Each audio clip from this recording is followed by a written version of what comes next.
guys, it's Jen, and today I wanted to share with you what I bought at the Sephora VIB sale, but not just that. I thought it would be a little bit more helpful if I actually tried these things out and gave you a first impression. So I guess this is going to be a little bit of an unboxing style of haul. I'm going to start right off the bat with an eyeshadow palette that I have heard the beauty community just rave about, and when I checked it out I could kind of see why without actually trying it yet. I am so excited about the Anastasia Beverly Hills Modern Renaissance palette. This is kind of like the ultimate rose gold themed palette, and when I first watched the video that was on Sephora about it, it was saying how it was kind of inspired by antique paintings and Renaissance-y colors. So it has that beautiful like gold rose warmth to it that I think translates really beautifully on the skin. So this is what it looks like. I'm going to open it. So far, I can say it has this really beautiful velvety packaging, kind of like the original Naked palette, if any of you guys have that. It's kind of like a soft mauve color. I feel like over time, I'd be kind of worried that it'll get dirty really quickly, but that's for later. For now, this is what it looks like.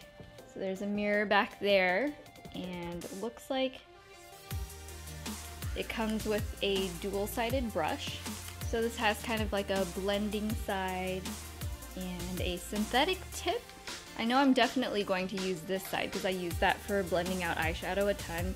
This is the kind of brush I would use more for like concealer or something on my face more than an eyeshadow palette, but it's definitely one of those brushes that you could use for lots of different things, including eyeshadow applications. So that comes with that. And then inside there are 14 shades.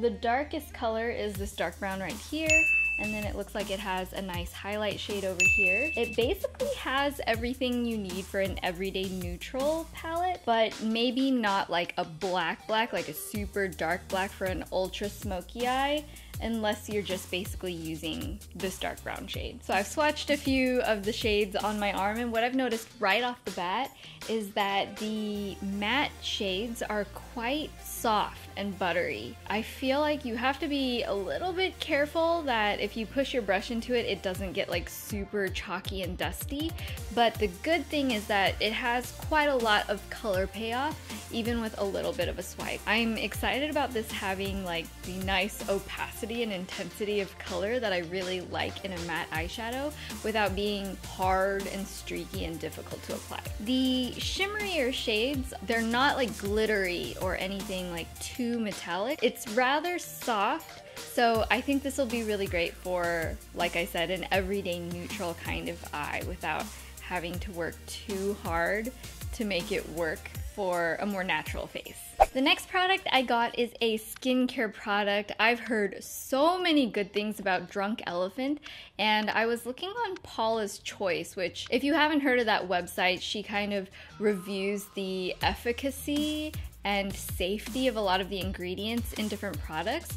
And Drunk Elephant had really good reviews across the board, not only from Paula's Choice, but also from the people who gave their own personal feedback. So I really wanted to try the C-FIRMADAY serum. As you probably know, I have a lot of hyperpigmentation issues after I have acne, so I really like something that has vitamin C because that tends to help lighten the pigmentation and just kind of even out my entire complexion. So this is a vitamin C serum that had really good reviews. It has 15% L-ascorbic acid and pumpkin ferment extract. This is how it looks, and this is a container with 1 fluid ounce. So it's quite small, it doesn't have that much product.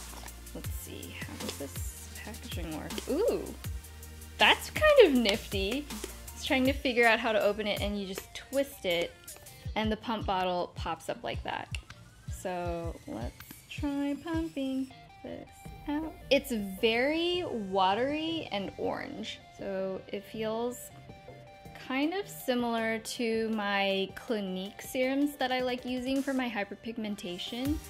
And it actually smells a lot like the Clinique one as well. It's not too strong, but I like that it doesn't seem to have any masking fragrances because I have a really sensitive nose and I don't like things that are overly perfumey or smell too strongly like chemicals. So this feels pretty nice.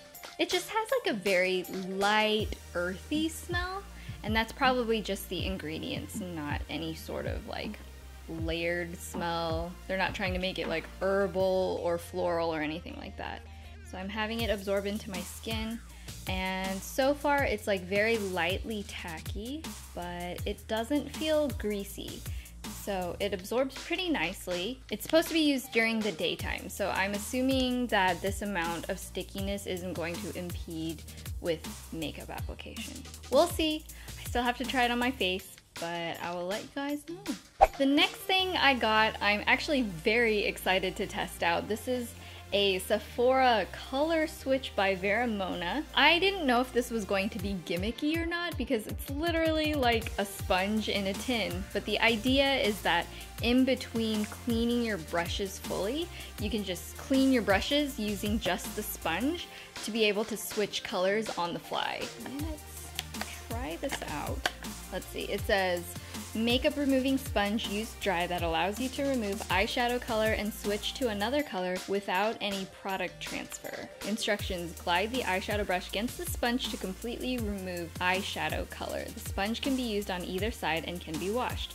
Discontinue use of the product if irritation occurs on eyes or skin. It feels kind of plasticky. It's not really like a dish sponge that's really soft. There's definitely some grit to it. So I've grabbed a pretty dirty brush. This is what I use to blend out my eyeshadow.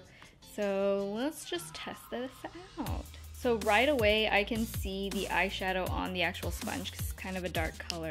So I'd say that's pretty good. I was rubbing this for maybe 15 to 20 seconds on here. And this is a white brush, so it's not like brand new white bristles right after I've shampooed it. But I can see that it's not transferring any other color onto my skin, so you can definitely use another color right away. For really quick color changes, I feel like this is so handy versus getting your brush completely wet. So I'm excited about putting this to good use. And you guys know I had to do a super huge splurge because that 20% off coupon doesn't just come around all the time. So I decided to pick up the Dyson Supersonic blow dryer. It's one of those things where I don't need a blow dryer right now, but I'm such a Dyson fangirl and I just wanted to try it out for you guys. For this one, I actually did take it out of the box and try it out. And I have to say, it's a very, very cool design. I got the pink one. There's only just a couple of buttons. There is a cool shot down here, which you have to hold constantly for the air to go through. This is the power button, turning it on and off. It just slides up and down. And then up here, there is a strength setting of how hard you want the air to flow and then how hot. So it goes 3 levels of strength and 3 levels of heat. Unfortunately, every time I tried to use this, it shut off after like a minute of using it. So I don't know if I got a lemon or what, but for $400 minus 20% off, $320, I got one that doesn't work. It does come with 2 different attachments. It goes really kind of nifty how it just like clips on. It's magnetic, feels very high quality, and that's a really neat concept. But, I mean, it's a blow dryer that doesn't blow. So I will be returning this because I don't know if I really want to risk another one that also won't work. For that much money, I expect it to be perfect. But yeah, very heavy duty product. Felt really nice for the 1 minute that it was working on my hair, but I can't really give it a completely fair review other than to just say that I'm really disappointed in the product that I got. Moving on to the samples I got in my order, I decided to get 2 different ones. I got a little Philosophy Purity Made Simple in this little travel container. Whenever I get the opportunity to have little tiny face washes like this, I love taking advantage of that because I travel a lot, and Purity Made Simple is a face wash that I have definitely used before and I really like it. It's really gentle on my skin. So I'll be taking this with me the next time I travel to Kansas, which is in a couple months. And then I also got a little perfume sample. This is the Prada Candy. So let's take a sniff. It says it has musks and a modern caramel accord. The name like candy, I expect it to be a little bit on the sweeter side. I expected this to be a little bit fruitier because when I think of candy, I think of like fruity candy.